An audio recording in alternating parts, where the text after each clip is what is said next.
오늘은 에베소서의 6번째 말씀입니다. 오늘 본문은 상당히 특이한 점이 있습니다. 아까 말씀을 함께 읽으면서 어떤 것들을 보실 수 있습니까?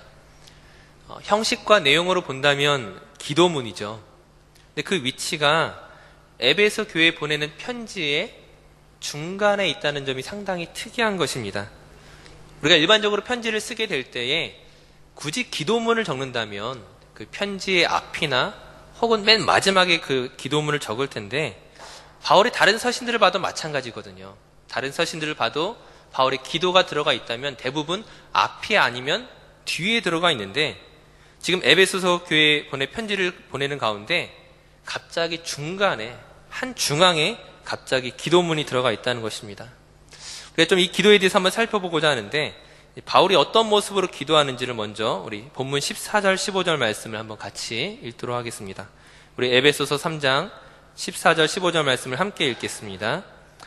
이러므로 내가 하늘과 땅에 있는 각 족속에게 이름을 주신 아버지 앞에 무릎을 꿇고 비노니. 아멘.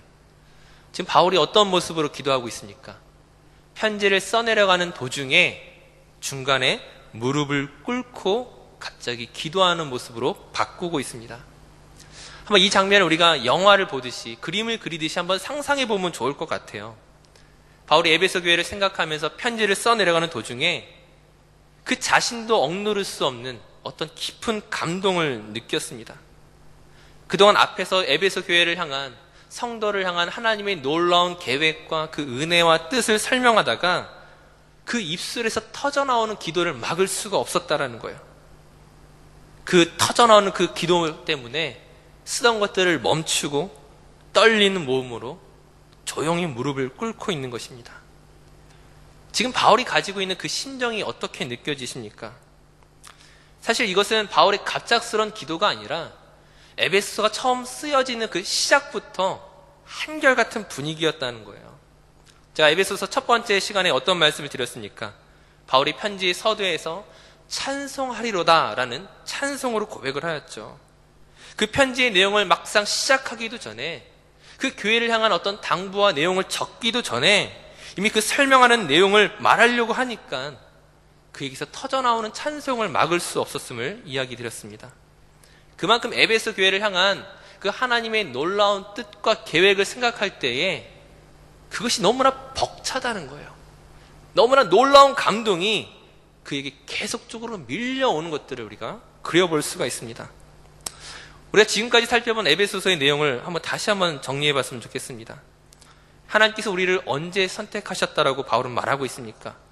에베소서 1장 4절 말씀에 보시게 되면 창세전에 우리를 택하사, 하나님의 택하심이 우리가 언제 어느 때에 결정한 것으로 말미암아 시작된 것이 아니라, 물론 우리가 내가 언제 어디에서 어떤 과정을 통하여 나의 죄를 회개하고 이제 예수님을 믿겠습니다라는 결단을 했지만, 사실 그 구원은 2000년 전 예수 그리스도의 십자가로부터 시작된 것이고, 더 거슬러 올라간다면 하나님께서 태초에 창세전에 이미 우리를 그 크신 사랑과 은혜로 선택하시고 우리를 구원하시기로 작정하셨다는 것입니다.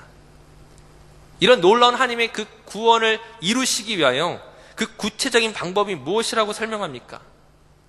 에베소서 1장 22절 23절에 보시게 되면 예수 그리스도를 교회의 머리로 삼으시고 교회를 그의 몸으로써 만물 안에서 만물을 충만하게 하심으로 우리를 구원하셨다라고 말합니다. 제가 에베소서를 통해 계속적으로 반복하여 말씀을 드리지만, 예수 그리스도가 오늘 저와 여러분과 성도와 유기적으로 생명적으로 연합되었다는 것이죠. 한 몸으로 연합되었다는 것이 무슨 의미겠습니까?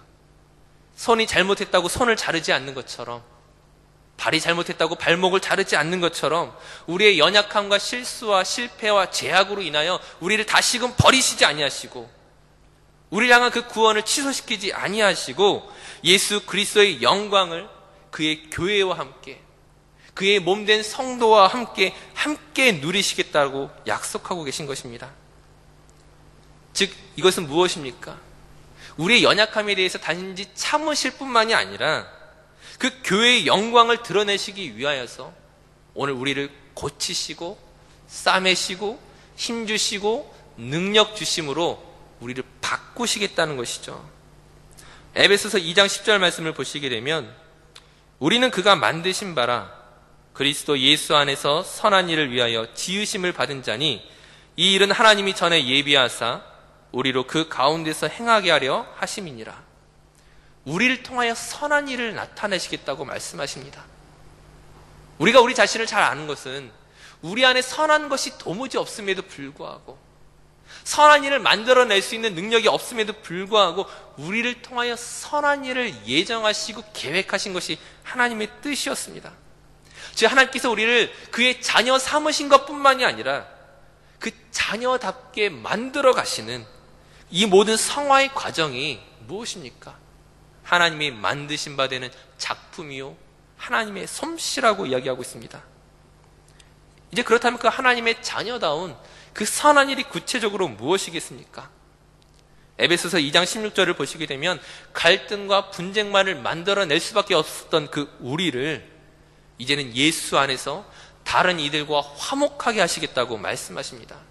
이것이 예수 안에서인 이유는 그 화목을 이루는 방법이 우리 자신을 낮추고 겸손하고 희생하고 포기하며 섬기는 방법으로서 곧 예수님께서 우리를 위하여 희생하시고 섬기시고 사랑하셨던 그 방법을 따라 오늘 우리가 그렇게 함께 나아갈 수 있도록 우리를 인도하시겠다는 것이죠. 더 나아가서 이러한 섬김과 희생이 어디까지 확장이 됩니까? 예수 그리스도께서 십자가 지시기까지 그 모든 고난을 당하시기까지 우리를 사랑하셨던 것처럼 오늘 우리의 상황과 환경을 뛰어넘어서 때로는 그 모든 상황과 환경 속에서 그 고난을 감수하는 단계까지 우리 자신의 십자가를 지고 나아가는 데까지 우리를 인도하시겠다고 말씀하시죠. 예수님께서 십자가의 고난을 통하여 영광을 받으신 것처럼 지금 우리가 당하게 되는 환난과 고난과 어려움을 바울은 무엇이라고 표현합니까? 에베소서 3장 13절에서 이것이 너희의 영광이니라. 너희가 낙심하지 말고 두려워하지 말고 지금 내가 환난당한 것이 내가 고난당한 것이 너희의 영광이니라. 내가 이 일을 통하여 내가 하나님의 영광에 참여하였고 너희가 또한 이 영광에 함께 참여하자고 말하고 있는 것이죠. 이것을 구체적으로 다시 한번 설명을 하게 되면은 바울은 사도행전 14장 22절 말씀에서 그가 돌에 맞아 죽을 뻔했던 루스드라로 돌아와서 제자들에게 이렇게 말합니다. 하나님의 나라에 들어가려면 많은 환난을 겪어야 한다. 이 고난과 환난을 조건으로서 말하는 것이 아니라 그 어떤 고난도 그를 멈추게 할 수 없는 그 어떤 방해도 그를 막아설 수 없는 놀라운 하나님의 은혜를 경험한 사람은 이 모든 것들을 뛰어넘는 것을 말씀하고 있는 것이죠. 바울은 지금 자신의 처한 상황 속에서 에베소 교회를 향하여 편지를 쓰는 그 상황이 지금 감옥에 갇혀 있는 것이었지만 그러나 지금 그는 하나님의 은혜 가운데 오히려 푹 빠져 있다는 거예요. 감옥에 갇혀 있고 불편하고 여러 가지 그를 힘들게 한 것들이 많이 있었을지라도 지금 하나님을 향하여 찬송하며 무릎을 꿇고 기도하는 것들을 막아설 수 없었다는 것입니다. 그리고 이제 지금 내가 이렇게 고백하는 것처럼 이 하나님의 영광에 내가 참여하고 있는 것처럼 너희가 함께 참여하자. 너희도 이 길을 나와 함께 걸어가자라고 지금 권면하며 그들을 위하여 지금 기도하고 있는 것입니다. 이제 구체적으로 그 기도의 내용이 무엇입니까? 우리 본문 16절 말씀을 한번 같이 읽도록 하겠습니다. 에베소서 3장 16절 말씀 함께 읽겠습니다. 그의 영광의 풍성함을 따라 그의 성령으로 말미암아 너희 속사람을 능력으로 강건하게 하시오며. 먼저 그의 영광의 풍성함을 따른다는 것이 무엇이겠습니까? 지금 예수님께서 십자가에 죽으신 것이 그의 고난으로 끝나는 것이 아니라 예수 그리스도의 부활과 그 영광으로 나타났던 것처럼, 그리고 지금 바울이 옥에 갇힌 것이 단지 그의 고난으로 끝나는 것이 아니라 반드시 하나님의 영광으로 나타날 것을 믿는 그 믿음 안에서 지금 이 모습을 따라서, 즉 예수 그리스도께서 걸어가셨던 것처럼 또한 바울이 지금 걸어가고 있는 것처럼 너희가 함께 걸어가야 하는데, 지금 이것이 바울이 특별한 사람이어서가 아니라 무엇 때문에 가능하다고 말합니까? 그의 성령으로 말미암아. 우리가 지금까지 살펴보았던 것처럼 우리를 포기하지 아니하시고 우리의 연약함으로 인하여 제한받지 아니하시고 우리 안에서 선한 일을 창조하실 수 있는 그 성령의 능력으로 말미암아 오늘 편지를 받는 너희에게도 이런 동일한 일이 일어날 것이라고 말하고 있는 것이죠. 그리고 그 결과가 무엇이냐? 너희 속사람이 능력으로 강건하여진다는 것입니다. 속사람이란 무엇입니까? 우리가 속사람을 이해하기 위해서는 겉사람을 먼저 살펴봐야 되겠죠. 사람의 겉, 우리의 외모와 우리가 배운 지식의 정도와 겉으로 보여지는 우리의 신분일 것입니다. 하지만 이 겉사람은 아무리 대단해 보여도, 굉장히 놀라운 신분과 좋은 것들을 갖고 있는 것처럼 보여도 상당히 취약합니다. 더 멋진 외모를 가진 사람 앞에서, 더 좋은 신분을 가진 사람 앞에서, 더 많이 배운 사람 앞에서 언제든지 위축되고 작아지고 쓸모없는 것처럼 보이지만, 사람은 그 겉모양밖에 볼 수밖에 없지만 하나님은 어떤 분이십니까? 사람의 중심을 보시는 분. 곧 우리의 속사람이 강건해진다는 것은 우리의 마음과 영혼이 하나님 보시기에 합당한 모습으로 우리를 만들어 가시겠다는 것이죠. 우리가 그 어떤 사람 앞에 서게 된다 할지라도, 우리가 어떤 상황과 환경 가운데 처하게 된다 할지라도 그로 인하여 흔들리지 아니하는 사람, 다른 사람과 상황 속에서 자신을 보는 것이 아니라 오늘 하나님께서 나를 어떻게 보고 계시고 어떻게 나를 평가하고 계시고 또한 나를 어떠한 길로 인도하실 것인지를 믿고 확신하는 사람이 강건한 속사람을 가진 사람이죠. 이제 그렇다면 하나님께서 바울을, 그리고 에베소 교회와 그 성도를 어떻게 바라보고 계십니까? 오늘 본 말씀 에베소 3장 17절 18절 말씀을 한번 같이 읽도록 하겠습니다. 3장 17절 18절 말씀입니다. 믿음으로 말미암아 그리스도께서 너희 마음에 계시게 하시옵고 너희가 사랑 가운데서 뿌리가 박히고 터가 굳어져서 능히 모든 성도와 함께 지식에 넘치는 그리스도의 사랑을 알고. 아멘. 우리의 마음속에 누가 계십니까? 우리의 속사람이 강건한 그 근본 이유가 무엇입니까? 우리 안에 계신 예수 그리스도이죠. 예수 그리스도께서 너희 마음에 계시게 하시옵고, 그 그리스도 안에서 우리를 향한 하나님의 뜻이 무엇입니까? 18절에 지식에 넘치는 그리스도의 사랑입니다. 고린도전서 8장 1절에 지식은 교만하게 하지만 사랑은 덕을 세운다고 말합니다. 예수 그리스도께서 그 옳고 그름으로 우리를 판단하신다면 나만 할 사람이 없지만 지식으로 우리를 판단하시는 것이 아니라 우리를 사랑의 눈으로 보고 계신 것이죠. 그 사랑이 얼마나 대단한 것이냐, 19절 말씀에 이렇게 이야기합니다. 우리 한번 19절 말씀 같이 읽도록 하겠습니다. 그 너비와 길이와 높이와 깊이가 어떠함을 깨달아 하나님의 모든 충만하신 것으로 너희에게 충만하게 하시기를 구하노라. 예수 그리스도 그 사랑의 크기가 어떻습니까? 길이와 높이와 깊이가 하나님의 충만하심까지입니다. 즉 우리의 생각과 그 이해 바깥에 있다는 거예요. 오늘 찬양 시간에 찬양했던 것처럼 하늘보다 높고 바다보다 깊고 우주보다 넓은 그 사랑이라고 표현할 수밖에 없는, 우리의 생각으로 제한되어지지 아니하는 그 놀라운 사랑이 오늘 우리를 향한 하나님의 뜻이란 것입니다. 즉 이 기도를 종합하게 된다면 그 측량할 수 없는 놀라운 사랑의 손길로 오늘 우리를 바라보시고 우리를 일으키시고 오늘 우리를 인도하시는 것을 깨달은 우리의 속사람은 오늘 우리가 처한 상황과 환경을 뛰어넘어서 오늘 우리 자신이 얼마나 영광스러운 존재인가, 우리가 얼마나 거룩한 존재인가, 우리가 하나님 앞에서 어떤 사람인가를 깨닫게 된다는 것이죠. 오늘 말씀을 준비하면서 제가 에베소서 3장을 계속 읽으면서 이 그리스도의 사랑을 어떻게 표현해야 할지 모르겠더라고요. 바울도 다 표현할 수 없는, 저와 여러분이 다 감동을 표현할 수 없는 정말 큰 놀라운 사랑이 우리를 향하여 주어졌다는 것이죠. 그렇다면 이 바울이 모든 기도를 통하여 지금 우리에게 어떤 수준을 요구하고 있는 것입니까? 우리에게 요구하는 바가 무엇입니까? 이 기도를 통하여 우리가 어떤 삶을 살아가라고 말하고 있는 것입니까? 성령의 능력으로 강건한 속사람의 인생을 살라는 것입니다.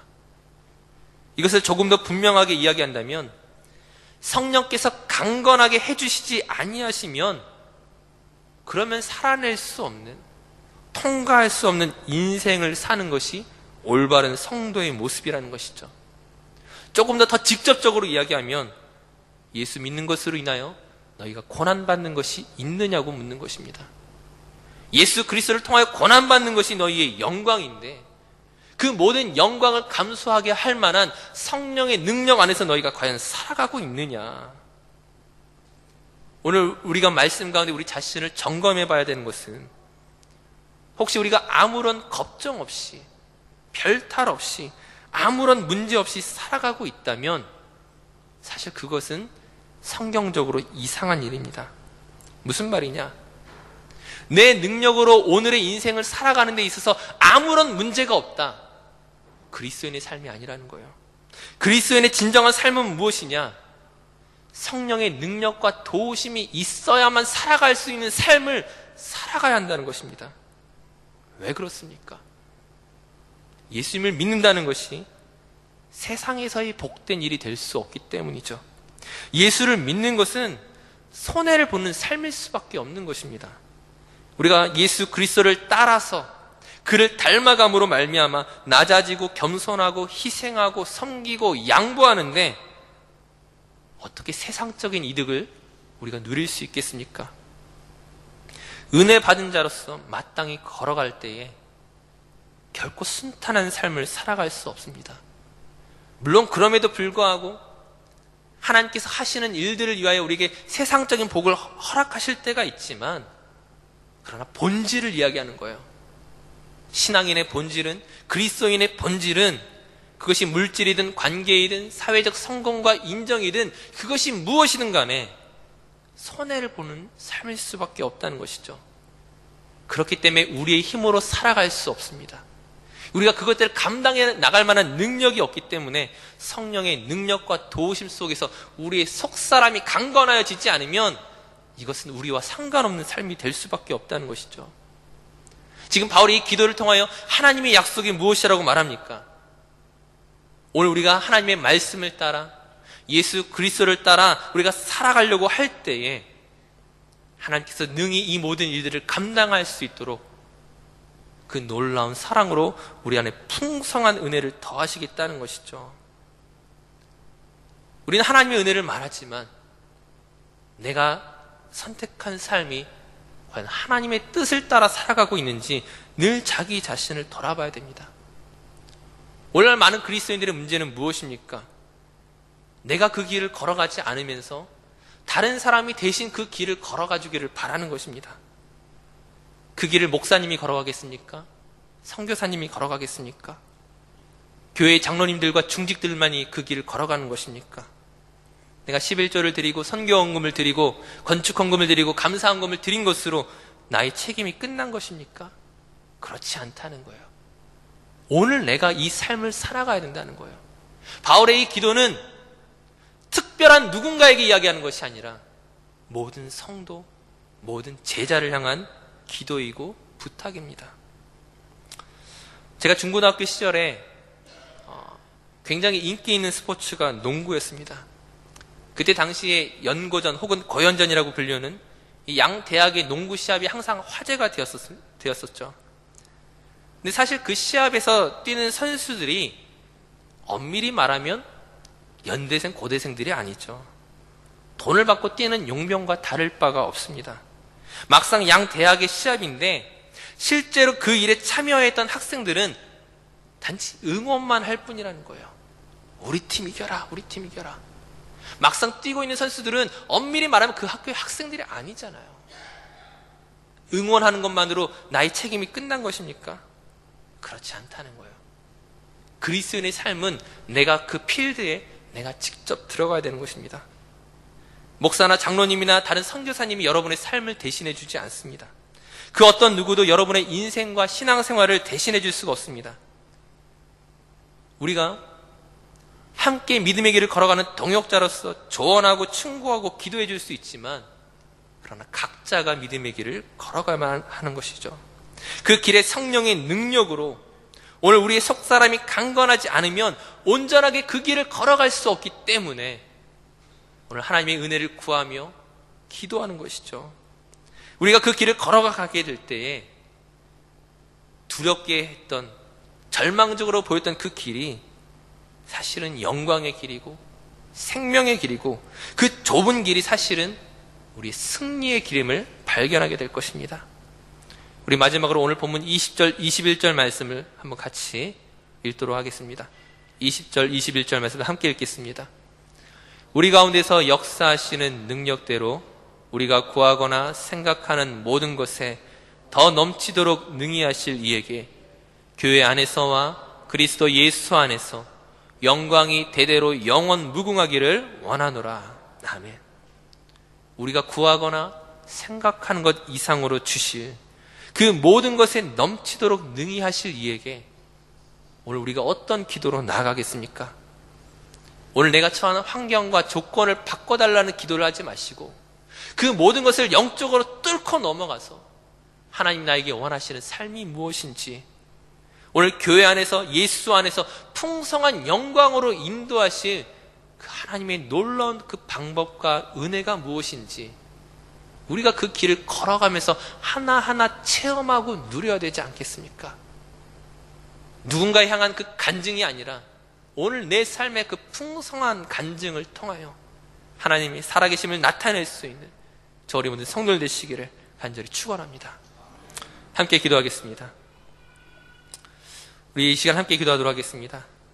우리가 예수 안에서 그 복음으로 말미암아 우리가 얼마나 존귀하며 얼마나 영광스러운 존재인지를 깨닫고 우리 스스로의 자부심을 가졌으면 좋겠습니다. 우리의 속사람을 강건하게 하시고 그 믿음으로 자라가게 하실 그 하나님의 은혜가, 그리고 성령의 임재가 오늘 우리의 삶 가운데 충만하게 임재하실 것들을 우리 함께 기도하며 나아갔으면 좋겠습니다. 함께 기도하시겠습니다.